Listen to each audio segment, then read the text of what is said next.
Hello, everyone. Thank you for joining us for this second presentation of this year's David Schroeder Music and Culture Lecture Series, now in its 12th year. My name is Jacqueline Warwick. I'm speaking to you from Mi'kma'ki, where it is my privilege to live and work. And today it is my great privilege to introduce our speaker, Dr. Naomi André, who joins us virtually from the University of Michigan. At Michigan, Naomi André is professor in the Residential College of Arts and Ideas, of Women's Studies, of Afroamerican and African Studies. Her training is as a musicologist. She earned a PhD in musicology from Harvard, and she has had a fascinating career as a scholar and activist. She was the inaugural scholar in residence for the Seattle Opera Company in 2019, and her publications include two well-received edited collections, co-edited collections, Blackness in Opera from 2012 and African Performance Arts and Political Acts from this year.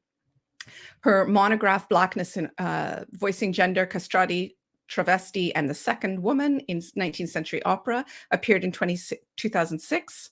Sorry, I'm really stumbling over my words today. I feel very disrespectful, Naomi. I apologize.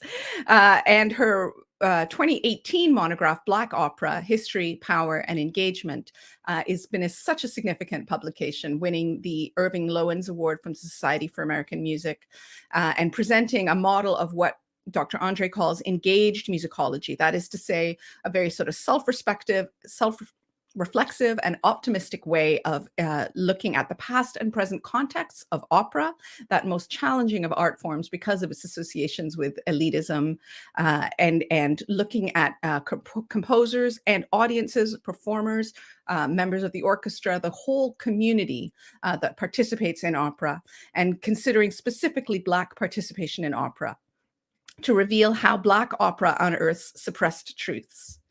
Dr. André has taught opera in prison and writes about that in her work, and really is a fantastic model for the kind of engaged scholarship and commitment to seeing how the arts matter in culture that we value so much here at Dalhousie University. And it's really fantastic to have her join us today.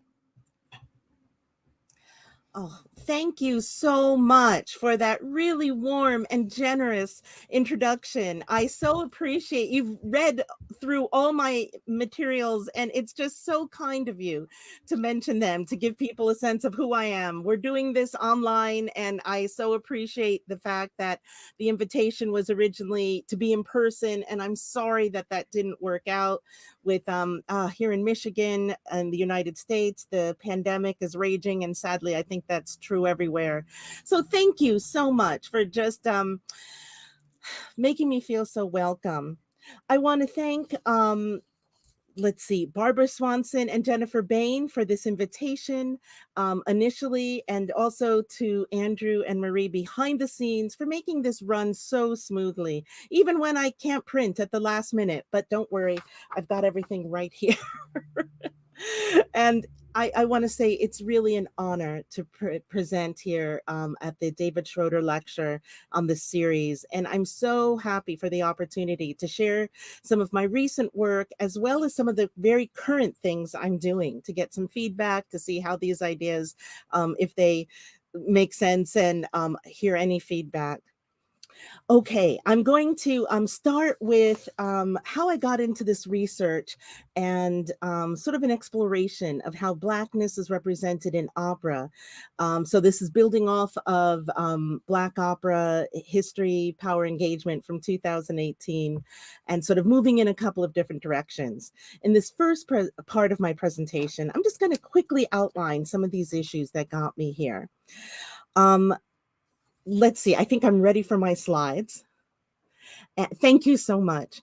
So this is my title. This is what I'm working on now. And in 2018, oh gosh, end of March, beginning of April, I was contacted by Fiona St. Clair, who is the CNN Style editor, and she was based in London.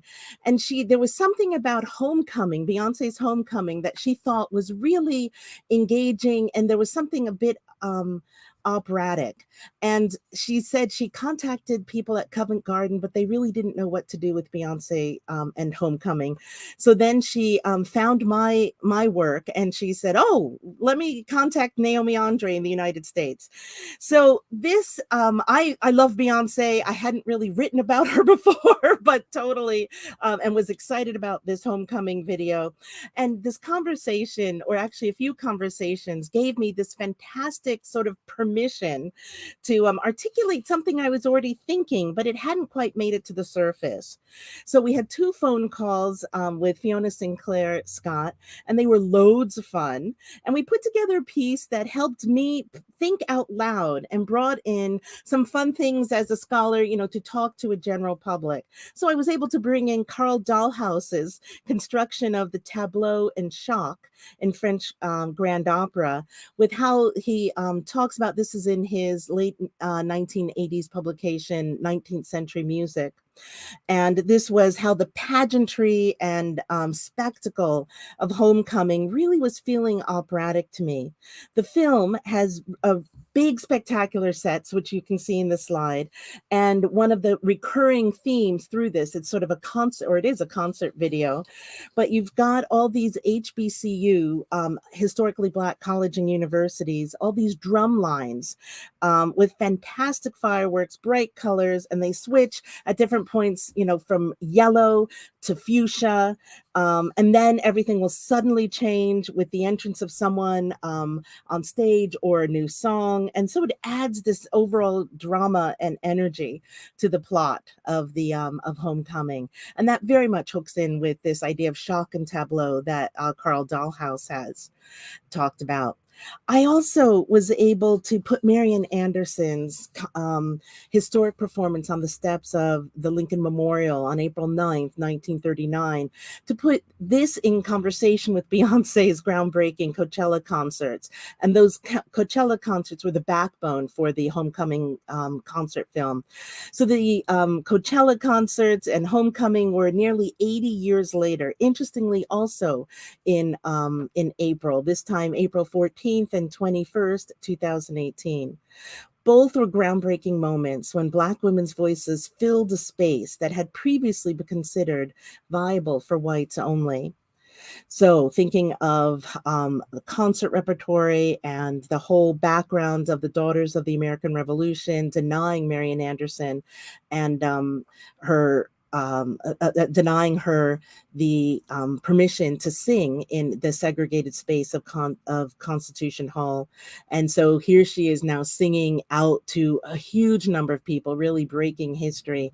And then the Coachella concerts, which were considered to be for, having different singers of color, but not as the headlining events. Looking at gender in opera and representation was still new when I was in graduate school. I was part of a growing feminist criticism in musicology in the late 1980s and 90s, and now these issues have become much more appreciated and accepted in the discipline. However, by the early 2000s, I knew that I could no longer ignore issues around race, ethnicity, and casting in opera. Though I had always noticed these things, I learned that it was considered not too polite to talk about in public.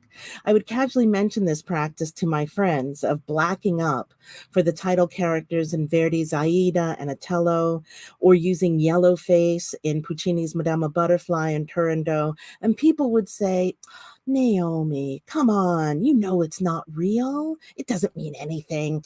Why are you being so sensitive?" So I thought, okay, I think it does mean something. And I'm going to talk about it.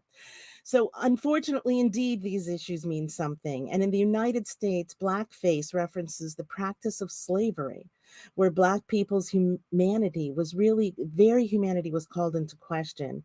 And we have this minstrelsy tradition where negative stereotypes about Black people were propagated and continue to haunt many ideas about and the images of Black folks up to the present.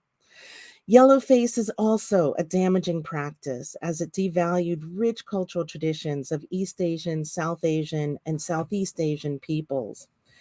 So due to the sensitive nature of these images. I'm very carefully presenting them in what I'm going to call not necessarily a safe space, because there is no safety for a lot of us in looking at these images, but I'm going to call it a brave and courageous space for educational purposes. Okay, so I'm going to talk about not true to color racial casting. Here we have some complicated images of Placido Domingo, who has done so much as a singer, as an artist. He also is a conductor, has been a conductor, and an administrator. I also want to acknowledge that in the past several years before the pandemic, there were comments and allegations of sexual harassment. So he's a problematic figure to see in a couple of different ways, but I'm showing these issues primarily to talk about a practice that was very common. One of his breakthrough roles was Verdi's Otello, and that was in the early 1980s. And here you can see a couple of pictures of how that portrayal used to be, with a really dark blacking up. Here is another image of Verdi's Aida. And on the left side of the screen, you've got Aprile Milo, and I've got in all of these pictures, the picture of somebody without their makeup, and then the picture with the makeup. And Milo was the main soprano behind Sonia Frussel's production at the Metropolitan Opera from 1988. I got to see this several times as I was in college in New York, in the city at that point. And, I would go to standing room, and it was really inexpensive, and it was an easy thing to do. Little did I realize how much I'd miss those days now, when it's hard to get to performances, but we still do it. Well, when the pandemic isn't going on, though things are opening up. So this is the production. I think this season, as the Met has just reopened last month, that they do have a new Aida on the docket. Here we have the old production that was new at this point, from '88. On the right side of the screen, we have Anna Netrebko, the wonderful Russian soprano. On the bottom, you can see her without the makeup. And then you can see in the Salzburg Festival from 2017 was the first time where she sang this role in a major house, and she has sung it at the Metropolitan Opera. And you can see, though she says that she gets very dark in the summer, that there most likely is some sort of bronzer or tanning something that is being used. And this was also true with the Metropolitan Opera production. So what does it mean to see these images? Let me show you again. I'm sorry to be doing this, because I know these are not, that they're just problematic and can cause a lot of pain. So on the left side of the slide is Birgit Nielsen, the Swedish soprano, who is primarily known as a dramatic soprano, but Turandot was one of her roles. Here we have her. This is a picture from the Metropolitan Opera in the 1960s. She's retired, and she actually passed away not too long ago. She is, this was a signature role for her that she sang over 300 times. And this was the Met production where she sang it many times, but it's typical of the type of production you see in, of Turandot's. On the right side of the slide is a more current production. This is Butterfly from April 2017 in Covent Garden. You can see the American soprano Elizabeth DeShong as Suzuki, and the Italian singer Carlo Bossi as the Goro. And so you can see that this type of putting makeup on to represent an image that is not the culture or the race or ethnicity of the persons performing it is something that was done regularly. So it's this is complicated stuff. And the cover of my book from 2018, and sorry, I don't mean to have such a shameless plug, but I chose the cover deliberately. It's Nola Vuisu, also known as Vuvu, though I don't know her personally. I know people who do know her. And this was a picture of her as in the title character of Donizetti's 1836 opera Maria Stuarda. And this was from a Cape Town opera production in 2015. Though here she was just at the end of her training at the Cape Town University and their opera program. She has since gone on to become a wonderful star are. And hopefully after the pandemic, things are still going to happen. But I used this cover when I saw this picture on an advertisement for Cape Town, and I thought it was really provocative because here we have a Black South African singer who is wearing a powder, sort of the Tudor style makeup that was popularized by Elizabeth I, Mary Stuart's half-sister, in the Tudor era. And it was thought that Elizabeth I had this because of some bad facial scars from smallpox. She decided to put the powder, white powder on her face, and this became sort of an emblem of makeup for women in the Tudor period. And I thought that sort of playing with these images of the period costume, this wonderful royal style costume for Mary Stuart, Mary I, Mary Queen of Scots, and then to have sort of this playing with sort of how is representation happening.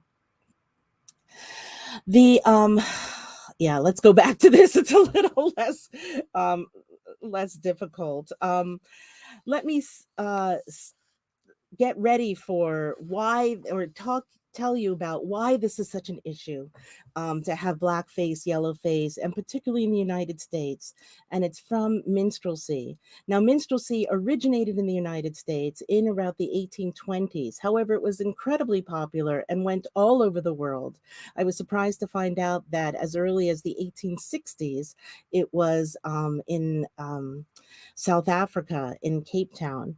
And then I found out that it has gone to many other places. So it's an American invention. Some people call it one of America's first, or the United States' first musical tradition that comes out of the United States.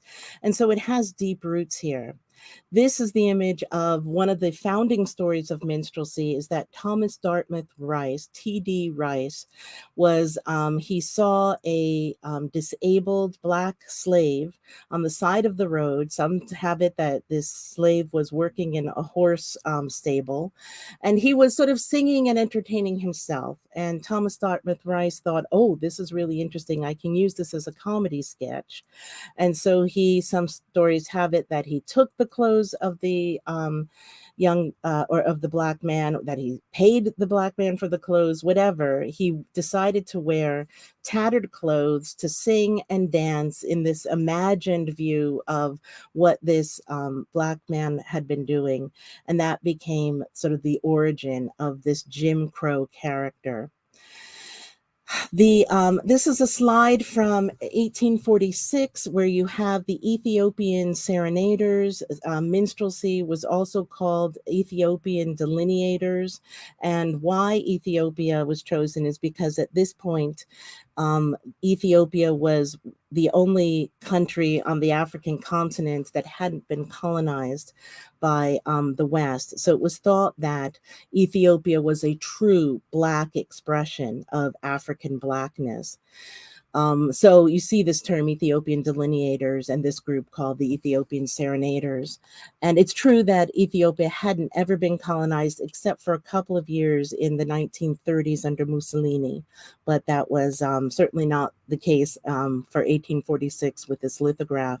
And you can see how you have the banjo, you've got different, a tambourine, different instruments that were thought to be sort of Black or a true Black musical expression. There would be a lot of negative stereotypes associated with this, not just harmless playing, but also there would be cases of the Aunt Jemima figure, the buck, the Sambo, the Jezebel, and feel free to look these things up. I'm going to spend just a few moments to show how this minstrel tradition wasn't just in the past, but was brought into the very recent, into the present. Here is on the left side is an advertisement for Aunt Jemima pancakes. Aunt Jemima is one of the classic mammy figures, who is the asexual, large Black woman who is allowed to be in the white household. She's not a threat to with her sexuality, as opposed to the Jezebel. And she takes care of the white family, takes care of the children, and sort of banking on this was the beginning of the Aunt Jemima pancakes.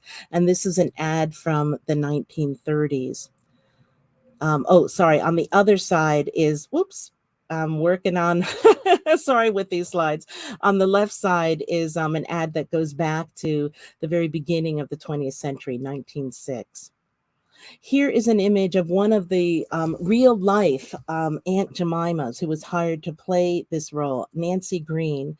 And you can see she's got the kerchief, she's got the, she's holding some of the pancake mix. And then here is on the right side is a picture of the pancake mix. And so real life actors were employed. We see that Aunt Jemima is not alone. She was joined by Uncle Ben and her colleagues, Mrs. Butterworth and the Cream of Wheat Man. And again, this is hooking on for women, the mammy figure, for men, sort of the Sambo or the happy-go-lucky, and Uncle Tom, who's there in the white household, taking care of the white family. I want to say that this is from last year. And then, as you can see, this says, we are rebranding Aunt Jemima. We are committed to progress. This includes removing the image of Aunt Jemima and changing our name. Our new name is coming to shelves in 2021 with the same great recipe you know and love. So now they're called the Pearl Milling Company. Now, here in the United States, I have not found the Pearl Milling Company. I think they're still using the stock from Aunt Jemima.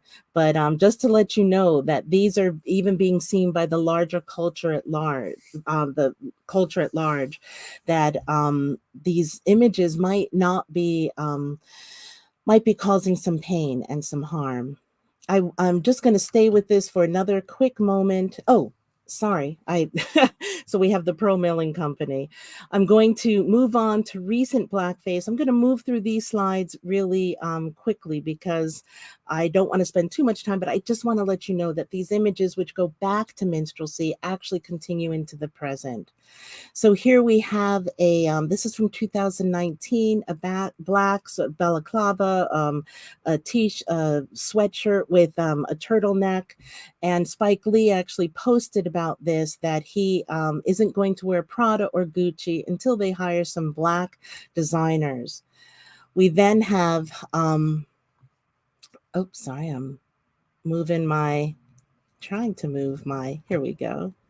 To the next slide, here are some of the Prada keychains. And you can see with these negative, sort of this hyper exaggeration of lips, this sort of connection of Black people sort of with monkeys. Here's the Prada keychains. Here also are shoes, Katy Perry shoes, whereas if you know what the minstrel image looks like, it's not hard to see them here. All of these images have been pulled back and taken off the shelves, like what the Pearl Milling Company has done with Aunt Jemima. We also have a situation in real life with Ralph Northam. Again, this was breaking in 2019. He was and still is the current governor of Virginia, where there was a picture with him. This is on the right side of the slide. A picture in his yearbook of the Sambo character and a Ku Klux Klan member. This is from Eastern Virginia Medical School. The first issue was, oh my goodness, is this Ralph, is Northam one of these figures? But the real issue here isn't which one he was, and then he claimed that he didn't realize or didn't remember. Then he said, no, it wasn't me. But the fact that it was in a yearbook and something where he was there and decided to memorialize is kind of complicated. Okay, so going back to, so this is still happening now. We have had the summer of 2020, and here in the United States with issues where I think the Me Too movement was coming up, it still had been going on, and we have the Black Lives Matter. We've got police violence against unarmed Black folks, which it was not only with George Floyd in 2020, Memorial Day. I'm speaking to people in Canada, so this is the last Monday in May for Memorial Day when the George Floyd murder took place. But we also have Eric Garner, Trayvon Martin, Kenneth Chamberlain, Sandra Bland. I mean, this list goes on. Emmett Till, back to the 50s. And it continues. So we have these things that have been happening, and we are in a different era now for this conversation and with my work looking at Blackness and representation in opera. We're just beginning to see seasons open up again since they closed in March of 2020. So is there an anecdote to all of this? And yeah, let's take that image off now. So in my work, I talk about a Black shadow culture in opera. And how I define this, it features Black participation and Black subjects.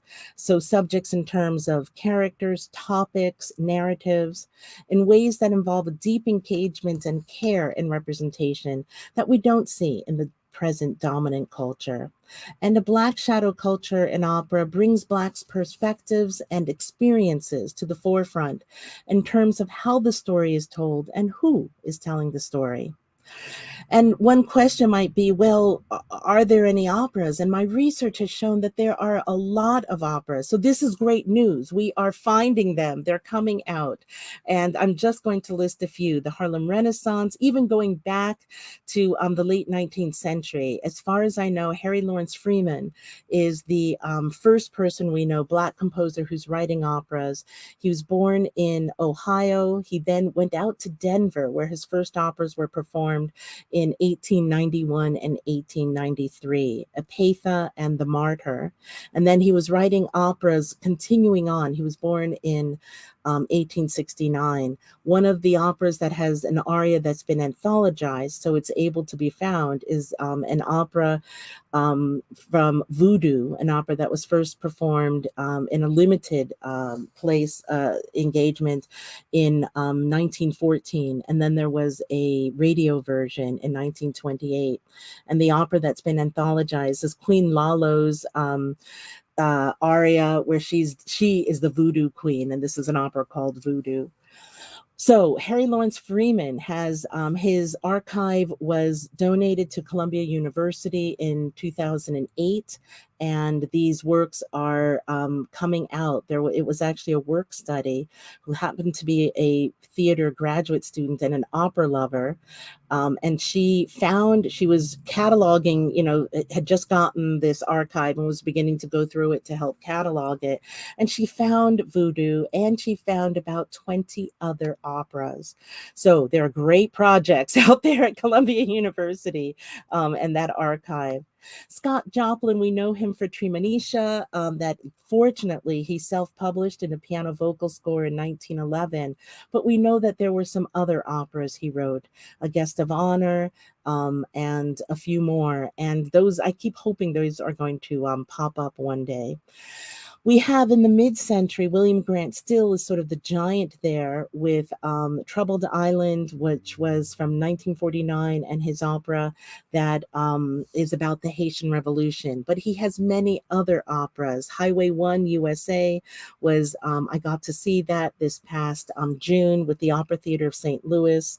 And there's Minette Fontaine, Blue Steel, just a lot of operas that are out there with William Grant Still.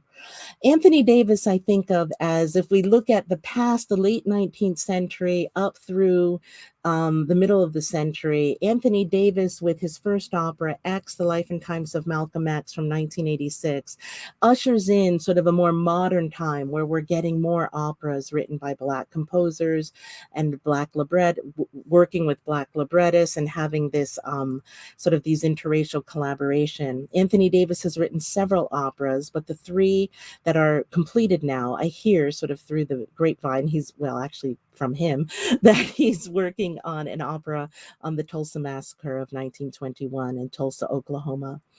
But these three operas are out there, and X was first performed in 1986, and wonderfully, it's getting its first full big revival this May of 22 at the Michigan Opera Theater, and the Metropolitan Opera has also said they're going to do X on their 23-24 season, and which is a joint connection with the Michigan Opera Theater.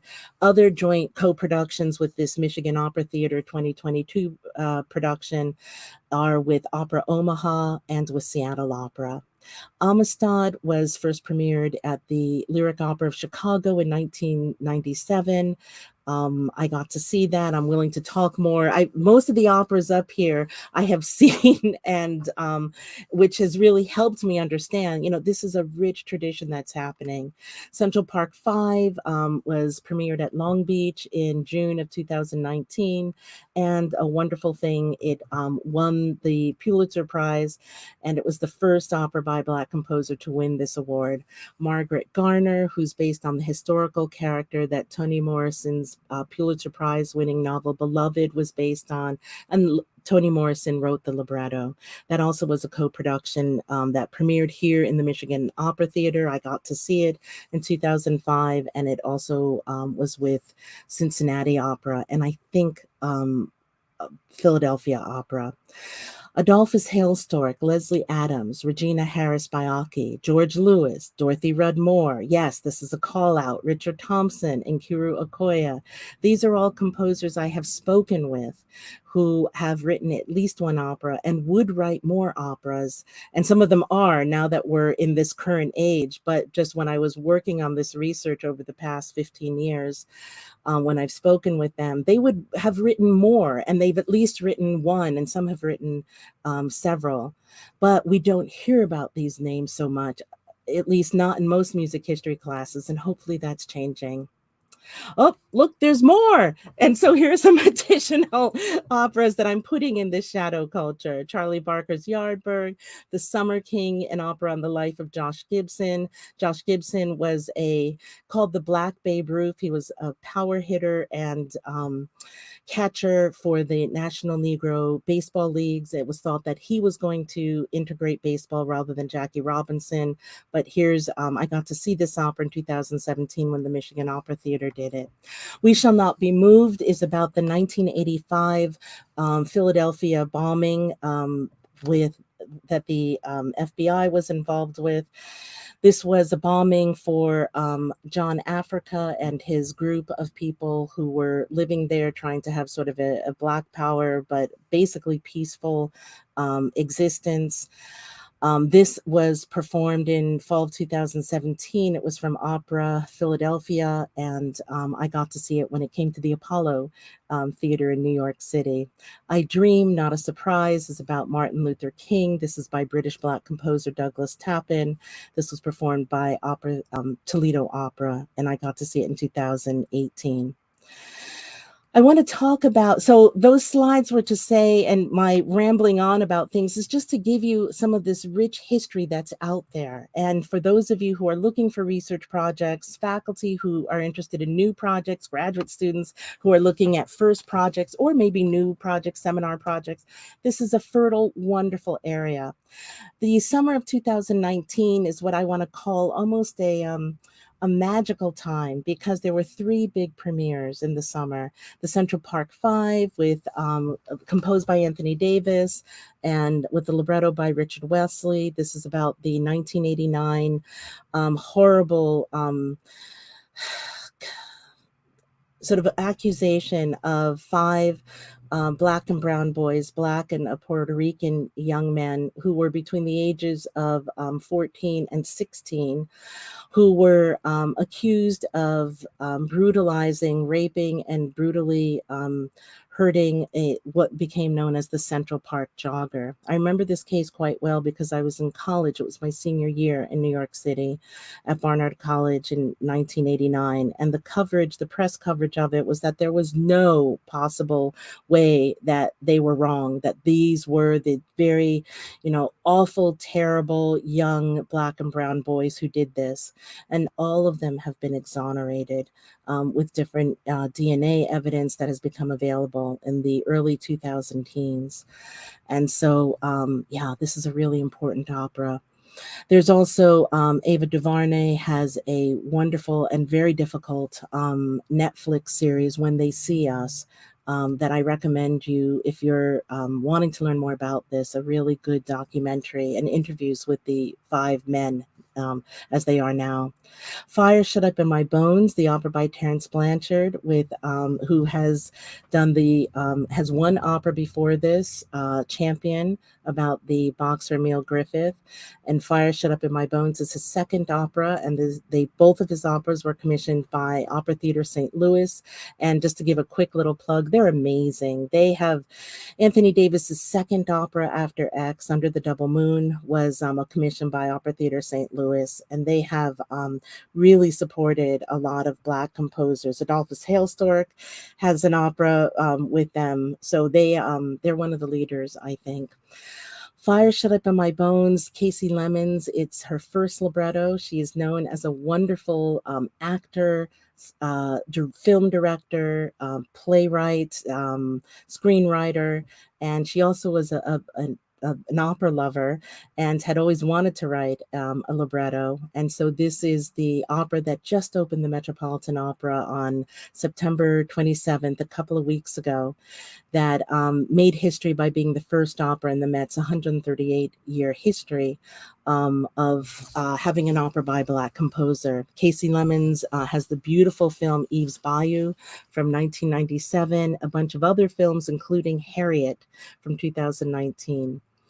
Blue is the third opera that makes up this magic trilogy of, it's an opera, and I can talk about any of these in the Q&A if people want to know more about what they're about. Sorry, Fire Shut Up in My Bones is an opera based on the memoir by Charles Blow, an African-American New York Times op-ed columnist, as well as sort of media commentator. And it's a complicated story because it sort of deals with issues of sexuality, coming out, and bullying. Not things that you would think would be sort of an obvious topic for an opera, but oddly enough, they really are, and they really work. Blue is an opera that takes its title from the idea of police blues, and commissioned by Francesca Zambello, who is another one of the leaders and pioneers of thinking about opera in so many ways, including around race and representation. She is the director, she is an opera director, and she's the general director of the Washington National Opera in DC, as well as the Glimmerglass Opera, which is a festival in the summers in Cooperstown, New York. And this is a commission with Janine Tesori as the composer, Tazewell Thompson as the librettist, and it's about a Black family where the father is a police officer and his son is killed by a white police officer. So it takes this issue of police violence and sort of turns it inward to this incredible story about the joy in a Black family, the community support, and also dealing with the horrible tragedy. Nkiru Okoye has her opera Harriet Tubman, When I Crossed That Line to Freedom. This was her first opera, and you can Google her, and her website is very generous with having information and scenes from this opera. She also has another opera. I've seen the first of the 3 acts of Tales from the Briar Patch with the librettist by Carmen Moore. For Harriet Tubman, Nkiru was both the composer and the librettist. And Tales from the Briar Patch will be, from what I understand, a 3-act opera, of which she's got the first act, which I saw the workshop of right before the pandemic. Okay, there is a lot going on. Oh, and I put Nkiru in here because, as you will notice, a lot of these composers are men. Not all. We've got Janine Tesori and Nkiru Okoye. And one thing I'm noticing with operas on Black subjects is that you've got women librettists and some women composers, which not in the numbers they should be, but not always in the same world that we look at a more mainstream white tradition. Okay, I've got to move through some things. I decided to abandon reading and just sort of talk to you about some of these things. I'm wrapping up, but I want to tell you a little bit about this project in South Africa, which is also in Black opera, the book. I had initially thought that, oh, opera in South Africa, really? Is that a thing?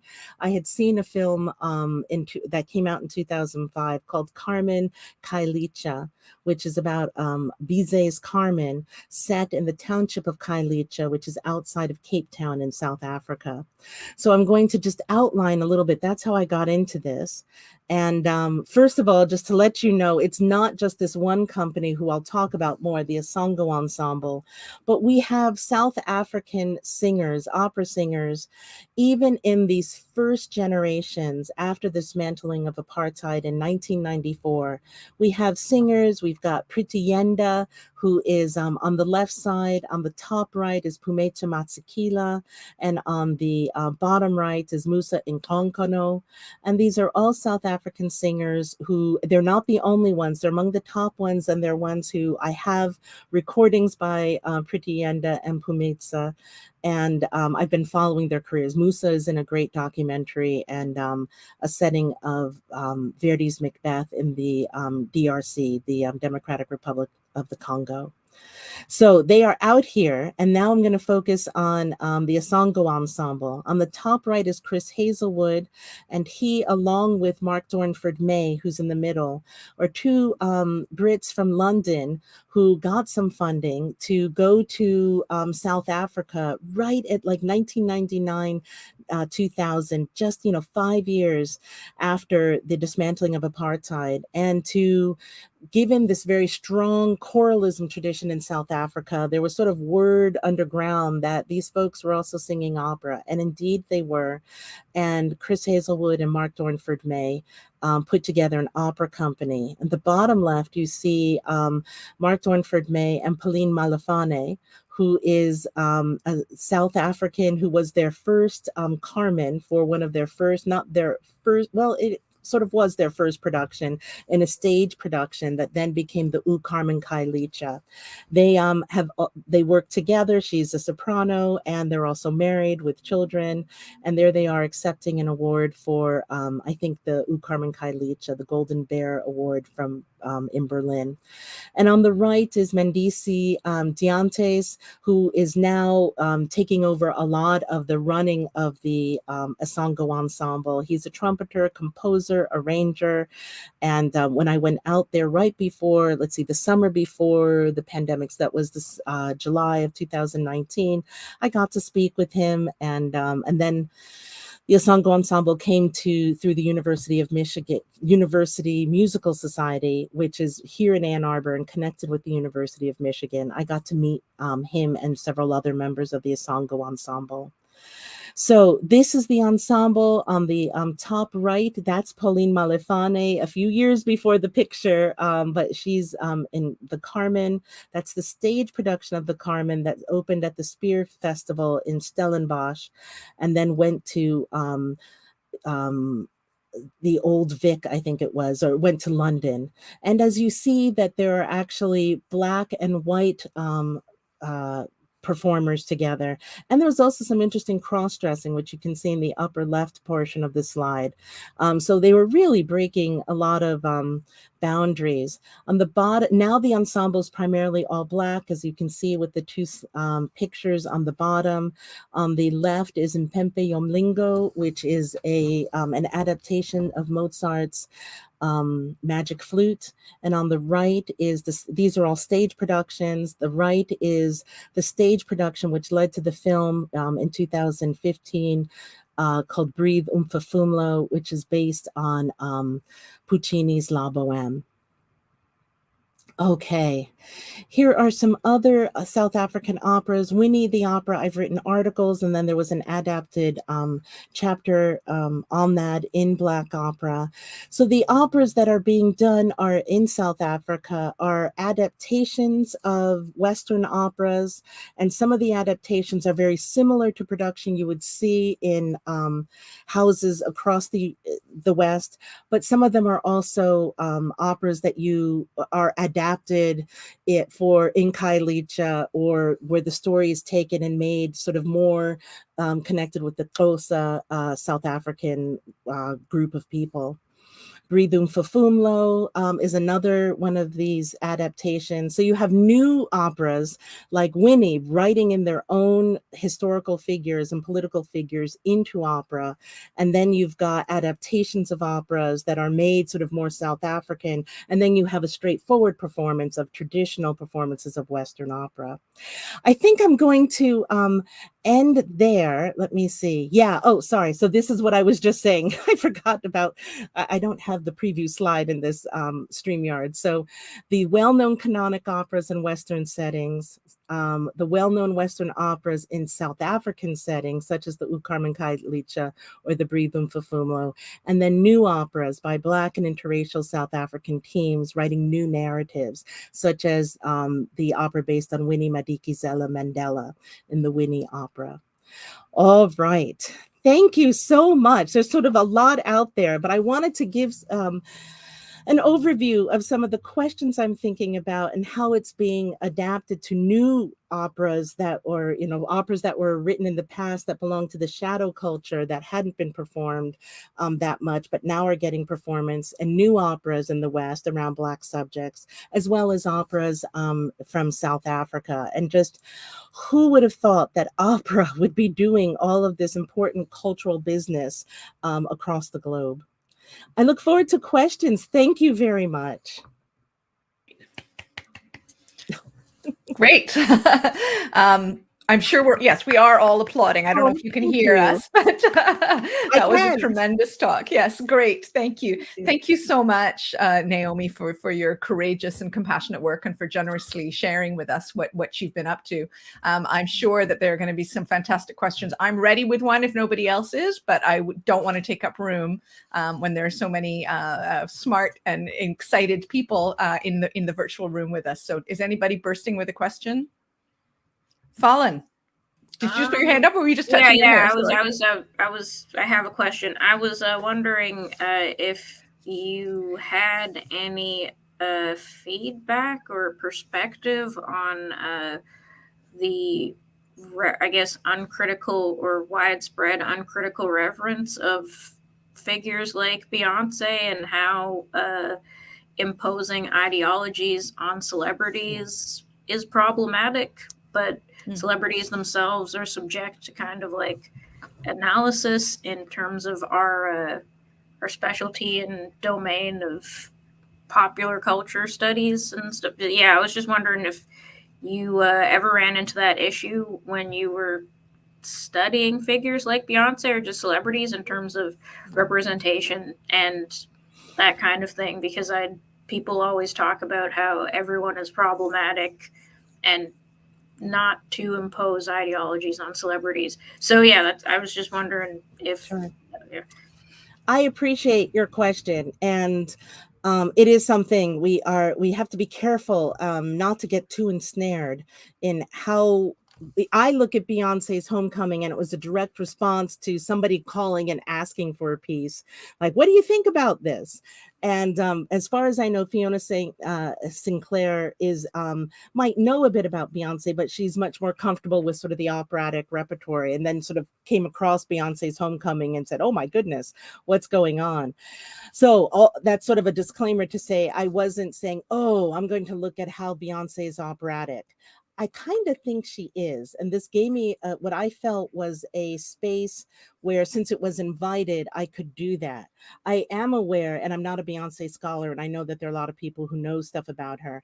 I am aware, though, that her connection with sort of Africa as an African American and appropriation of sort of I don't know if appropriation, that might be too strong, but her use of sort of African themes to put it baldly, to sometimes enhance her own brand, has been problematic in the past. And I just am, that wasn't, if I were doing a longer study and this was just a quick thing, and I was surprised at how many people were like, wow, that's pretty interesting.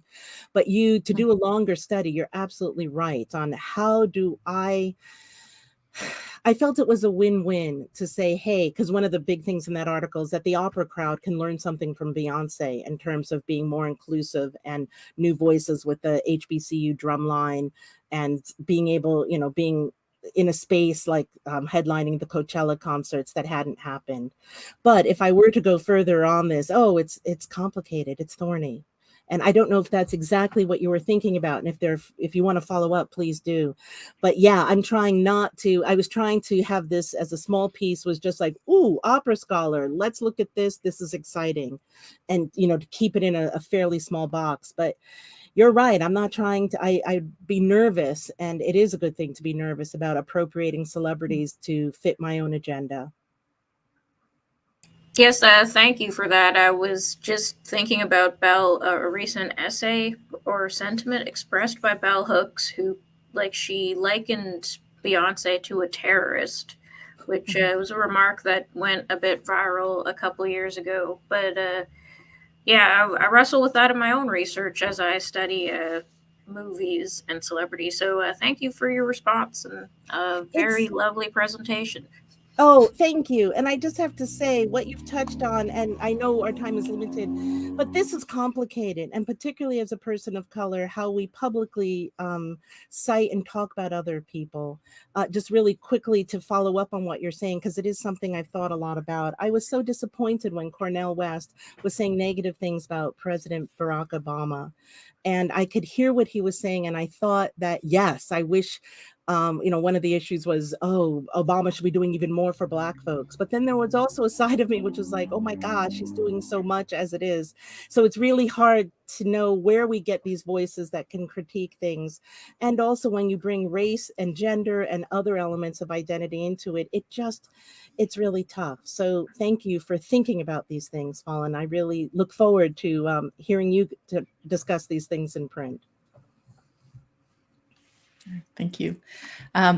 Great question and a lovely exchange. Does anyone else have a question for Dr. André? Roberta. Thank you so much, Dr. André, for that fantastic presentation. It was so engaging and your research so important. Really appreciated the opportunity to hear you speak. So, I'd love to ask 15 questions, but just to begin with one, and relating to the first part of your presentation, where you were looking at the negative impacts that blackface and yellowface have had, the hurtful impacts in operatic performance. And, one of the things that was really striking me and that I've discussed with students in the past is how much longer that's lasted in operatic performance than, for example, in the other forms of theatrical performance, where, for instance, if we go back to, say, the 80s, it was already very unacceptable to see a white actor in blackface playing Othello, whereas, as you've shown with Domingo and so on, it continues to be very, very common.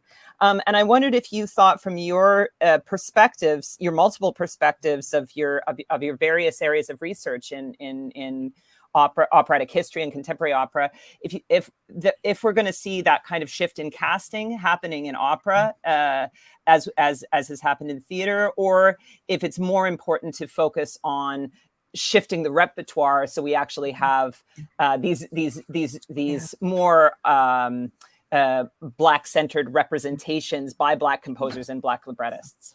Oh, this is a great, great question. And I would love, I feel like with each of you, we could have so many conversations about this. Okay, so I've thought about this a lot. I'm hoping that as things begin, because we have this sort of weird thing with the pandemic where a lot of performance stopped.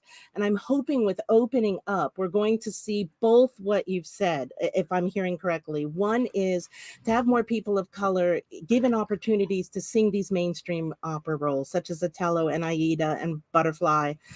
Do I believe that they're the only ones who can sing this? And you didn't ask that, but I feel this is connected. And my feeling is absolutely not. I personally believe, I'm not speaking for anyone else, that we need to have, I want to see Black singers, Mexican singers, Native American singers, First Nation singers sing all sorts of roles. Susana, DeMarshall and Rosencavalier, Katya Kabavnova, all sorts of things, because I want to hear great voices come in all sorts of bodies. It's very complicated given the past. It's not an equal benign subject or an equal playing field. And I think, just as I'm sort of pulling all this together, personally, when we get Malcolm X, more performances of X, Life and Times of Malcolm X by Anthony Davis, I'm not ready to see a white singer in the title role. 50 years from now, maybe, I don't know. But so it's tough. And that sort of talks, the true to color casting, I think in opera, it is different than what we see in TV, on Broadway, in films. There's it has to do with the relationship with realism, whereas in opera, from verisimilitude of the 18th century, verismo of the late 19th century, we talk about realism, and yet it's so many conventions are just assumed because it's not real. We don't sing to each other. We're not on stage. So, oh man, I think sort of the issue of realism, who has had an open pipeline to sing these roles, getting more opportunities. This is, but also in opera, as much as I love great productions and stuff, for me, the voice reigns supreme. And I want to hear the best voices, and I want to get a wide range of voices being able to enter the incredibly expensive and difficult, path to get a career this way. I hope that answers some of the begins, because this is a great topic. Yeah. Thank you. That's fantastic. Thanks. We absolutely could talk for another hour about these wonderful questions that are coming forward. I wonder if anyone else has a question, which may have to be our last one. Rebecca, I'll try to keep it short, my answer. No, don't keep it short. It's great. Building on Roberta's question, I know that the excuse for not having like Black Otello is like there's not enough Black tenors, like or like if we cast a Black tenor, then it's always gonna like that's the only role they're ever gonna get. That's always the excuse. But how do we as audience members push for that change? Because yeah.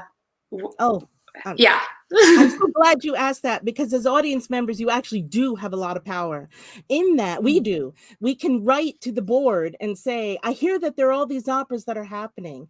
I want to see more of them. And I'm not talking just about, I particularly love these operas that, embrace a Black experience, but they're operas that I found out. There's a scholar, Rena Rosen, I think. Oh, geez. Rena Rosen. Yes, yeah. At University of Toronto. She was talking to me about some First Nation operas happening in Canada. Oh my gosh, I want to see those. I have no idea what's going on. So I think, as Marian Anderson sang at the Metropolitan Opera in an opera role in 1955, and that was sort of a de facto desegregating of major opera stages, I'm hoping the Met can also take another leadership role with the performance of opening their season with Terence Blanchard's Fire Shut Up in My Bones, and other companies will say, oh, wait a minute. And we need the people in this room this Zoom cyberspace room, and who are listening, the scholars, especially, I'm a scholar, I love you, the singers, the administrators, the audience members. We need to go to Columbia and work on Harry Lawrence Freeman, write about some of these folks, get to know them, write letters to the board, to the opera, because, how often do people write to opera boards? Probably not that often, but you can see who they are on the websites and say, I see that the Met is doing this. I'm really interested. I see that it's mainly been smaller companies that are leading the way because they're not quite the behemoth. They can shift gears a little more easily, and they're a little more adventurous frequently, but say we need these operas. We want these operas. We're just beginning to get more available information. That's why, as a scholar, it is so timely for us to be working on these and getting this out there. That's why I tried to, in the slides, I just gave up reading a formal text and just walked through and said, here are a bunch of names. Please get interested in them. or give him a chance. That's fantastic. Okay. We still have time for one more question, I think. Although I do love the idea of ending with the power of the audience. But Javier, can I hand over to you? Yeah. Thank you so much for giving this talk today. I really enjoyed it. I guess my interest a lot of the time is kind of in Central and South American opera. And in the research that I did last year for a history of opera class, I discovered that there was actually a pretty rich opera tradition, but a lot of the opera, especially like the older operas, were very intrinsically kind of problematic in terms of how they glorified things like colonization and kind of the suffering of the indigenous people there. And I was just kind of wondering, what's your take on like what we do with these operas that are kind of intrinsically problematic? Oh my gosh, so good. Again, yet another amazing question. What, you guys are like an opera hotspot to ask all these questions. So I would, the little I know about opera in South America has to do with colonial theaters, theaters that were set up and then operas that were happening. And yes, you get a lot of imports of people from Europe and Northern America coming in.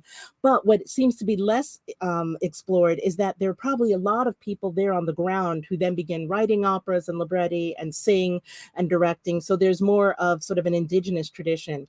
What do we do with the genre of opera that is connected to such negative colonization, and how do we have people sort of find their voice in it so they're not replicating some of these narratives? That's why I love, the operas in South Africa. We've got South Africans writing about Winnie Mandela, who is not an easy character.